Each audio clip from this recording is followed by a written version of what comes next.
Wow, you guys are really into this whole exercise and metabolic health thing, huh? Sounds like it. Yeah. I mean, look at all these articles you sent over. Yeah. We've been digging into this 2024 Levels Guide to Exercise and Metabolic Health. And I gotta say, Mm-hmm. you're not messing around. You want to go deep. Absolutely. You want the real nitty-gritty on how different kinds of exercise can actually, like, change your metabolism. That's what we're here for. Well, We're going to break it all down, give you some tools you can actually use.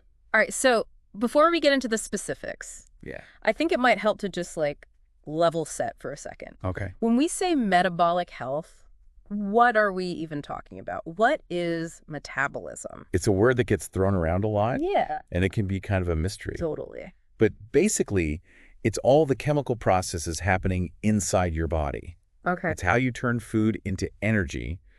It's your internal engine constantly humming along, powering everything you do. So it's more than just, like, calories in, calories out. Exactly. It's bigger than that. It's about how efficiently your body uses that fuel, how it regulates hormones, how it just keeps everything running smoothly. Uh-huh. And this is important stuff because it affects, like, everything.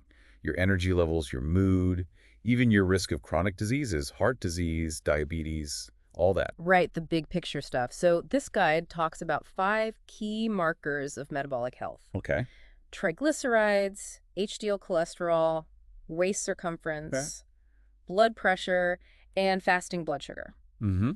Why are these so important? What do they tell us? Think of them as, like, the vital signs of your metabolism. Each one gives us a glimpse into how well things are working. I like that. So, for example, triglycerides. Okay. That's the most common type of fat in your body. Okay. High levels can be a warning sign, especially for heart problems, especially if you've got low HDL, the good cholesterol. Oh, right, right. And I remember reading something about waist circumference, like it's not just about how your jeans fit. You got it. A larger waist often means more visceral fat. That's the fat that's stuck around your organs. Oh, yuck. Can't pinch it, but it can cause some real issues. Right. Contributes to insulin resistance. And insulin resistance is? Basically, when your cells kind of stop listening to insulin, insulin is a hormone that helps control blood sugar. Right. And when your cells aren't responding properly, well, that's when you start seeing a cascade of metabolic problems. So basically, we want to keep all these markers in a healthy range to, like, avoid those bigger problems down the road. Exactly. Okay, so that makes sense. And this is where it gets really interesting because now exercise comes into play, right? Yes. Exercise can make a real difference with each of these markers. Okay, I've heard that before, but I'm always curious to hear more. Like, what does that impact actually look like? Well, to start, exercise can lower those triglycerides we talked about. Mm-hmm. It can boost your good cholesterol, help you trim your waistline, lower blood pressure, and even improve your fasting blood sugar. So it really does it all. That's amazing. It really can. And there are some fascinating nuances depending on the type of exercise you're doing. For instance, the Levels Guide points out that when it comes to triglycerides, high-intensity cardio seems to be more effective than moderate exercise. Oh, that's interesting. What about HDL? Does exercise just, like, increase the good cholesterol, or is there more to it? It's not just about the amount, it's about how well it works. Research suggests that exercise might actually make your HDL more efficient at clearing out the bad cholesterol from your blood. So it's like it's getting things moving better. Okay, what about that visceral fat? I'm guessing exercise helps with that too, right? You bet. Even if you don't lose a ton of weight overall, exercise can help reduce that visceral fat. So even if the number on the scale isn't budging much, you could still be making good progress with your metabolic health. Well, that's good to know. So it's not just about how you look, it's about what's going on inside. Precisely. And this is especially true when we're talking about insulin resistance. Strength training in particular seems to be a real game changer in that area. Okay, I want to hear more about that whole glucose exercise connection. Can you remind me, like, how glucose is used for energy and what happens when things go wrong? Okay, so glucose, which is blood sugar, Right. it's our primary fuel source. When you eat carbs, they break down into glucose, enters your bloodstream. Uh-huh. Insulin acts as a key, unlocking your cells so the glucose can get in and be used for energy. Got it. But when glucose levels are constantly high, it's like having too many keys jamming up the lock. Okay. The cells become less responsive to insulin, that's insulin resistance, Right. and that sets the stage for a whole host of metabolic problems. So how does exercise fit into this whole picture? Exercise plays a role in both the short term and the long term. In the short term, it activates something called the GLUT4 transporter. And that basically creates more doorways for glucose to enter your muscle cells without needing as much insulin. Yeah. Helps clear out that glucose traffic jam. So basically, the muscles use more glucose during exercise, and that helps balance blood sugar. Exactly. And you know what's fascinating? Scientists still don't fully understand how exercise can lead to such a huge increase in glucose uptake during physical activity. Oh, wow. There's still some mystery there. That is interesting. What are the long-term effects? Well, over time, regular exercise makes your body more sensitive to insulin. It's like giving your cells a tune-up. They become more receptive to those signals.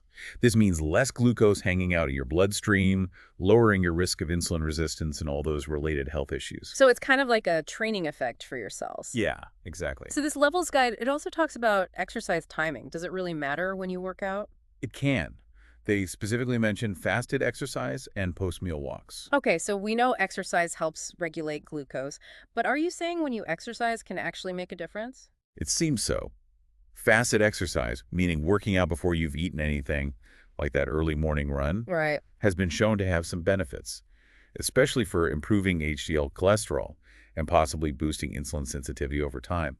Any research to back that up? They mentioned a study on people observing Ramadan doing fasted cardio. They saw a 27% increase in their HDL in just a month. Wow, that's a pretty big jump. All right, fasted exercise, noted. Now, what about these post-meal walks? Why are they so beneficial? Well, think of it this way. After you eat, your blood sugar can spike, kind of like a roller coaster. Oh, yeah. A post-meal walk is like smoothing out that ride. Okay. It helps your muscles use up some of that extra glucose so you don't get such a big spike. So we're not talking about just like a leisurely stroll after dinner. Ideally, a brisk walk after every meal for about 30 minutes would be best. Every meal, huh? I gotta say, that sounds pretty challenging for most people. Yeah, I get it. But even short, brisk walks every 30 minutes throughout the day can make a difference. You know, get up from your desk, move around a bit.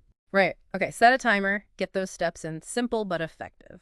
This is all great advice. Yeah. Now I want to talk about different types of exercise and how they specifically benefit us. Okay.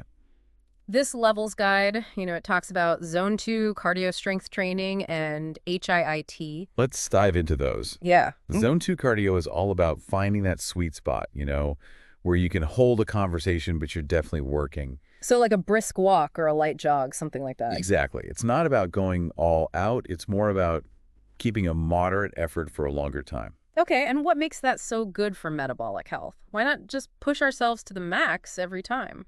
Zone 2 cardio is really good at building mitochondria. Those are the powerhouses inside our cells that process glucose. Right. It's like giving your metabolism a bigger engine. So the more mitochondria you have, the better your metabolism works. Exactly. Got it. Is there anything else special about zone 2?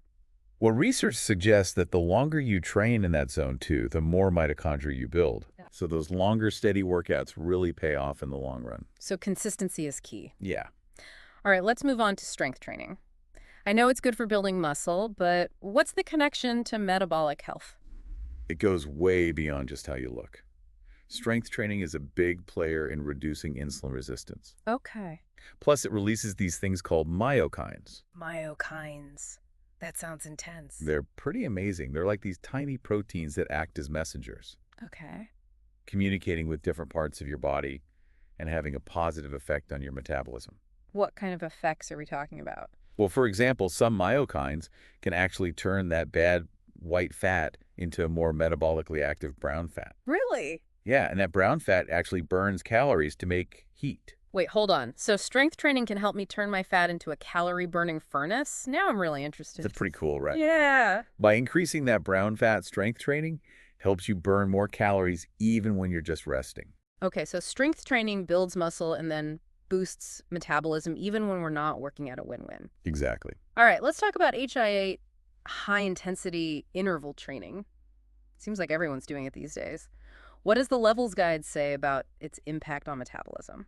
So with HIA, you're switching between intense bursts of exercise and periods of rest or low-intensity activity. Right. It's super popular and efficient. But here's the funny thing. HIIP can actually cause a short-term glucose spike during your workout. Wait, a glucose spike? I thought exercise was supposed to lower blood sugar? It does in the long run. But during those intense bursts, your body needs energy fast, and it uses glucose, causing that temporary spike. So it's like a quick energy boost for those high-intensity intervals. Exactly. And despite those spikes, HI8 has some impressive long-term benefits for metabolic health. Things like improvements in waist circumference, blood pressure, and fasting glucose. So even though it feels intense in the moment, it's actually good for us in the long run. It's all about balance. Okay, before we wrap up, I want to talk about body composition. We know exercise can help us lose fat and gain muscle, but how does that connect to metabolic health specifically? It's a key connection. Remember that visceral fat, the unhealthy fat around our organs, well, all types of exercise, from cardio to strength training, can help reduce it. That's great to hear. So no matter how we choose to move, we're getting rid of that unhealthy fat. What about muscle gain? How important is that for metabolic health? It's really important. Think of it like this: more muscle means you use and store more glucose. Okay. It's like having a bigger engine that can burn more fuel efficiently, and the more muscle you have, the more sensitive you become to insulin, which keeps your blood sugar in check. So building muscle isn't just about looking good, it's about having a healthier, more resilient metabolism. Exactly. And here's something surprising. Cardio can actually build lower body muscle comparable to strength training. So even if you don't like lifting weights, you can still get those benefits from running, swimming, or cycling. Wow, so many options. We've covered so much today. What are the main takeaways? Where should someone even start with all this information? The good news is, improving your metabolic health through exercise doesn't have to be complicated. The Levels Guide has some simple but effective strategies. Simple and effective, huh? I like the sound of that. So what kind of strategies are we talking about? They recommend focusing on three main things: walking, bodyweight exercises, and flexibility work. Okay, walking seems pretty straightforward, but are we talking about just like a casual stroll around the block or what? They suggest aiming for 45 minutes to an hour, 3 to 4 times a week. Ideally after each meal to help with blood sugar, but really any consistent walking is good. So even if we can't always squeeze in a walk after every meal, getting a few longer walks in during the week is still beneficial. Absolutely. And, if you want to make it more challenging, there's something called rucking, which is basically walking with extra weight in a backpack. Rucking.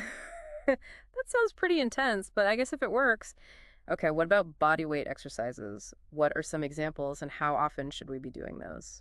Bodyweight exercises are great because you can do them anywhere, no equipment needed.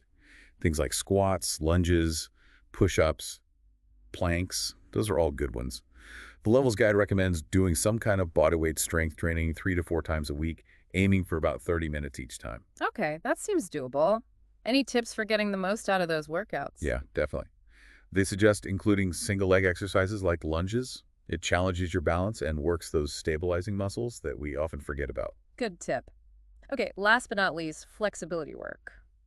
I'll admit stretching is something I tend to neglect. I hear ya. But it's important. Flexibility keeps your joints healthy and helps maintain range of motion, especially as we get older.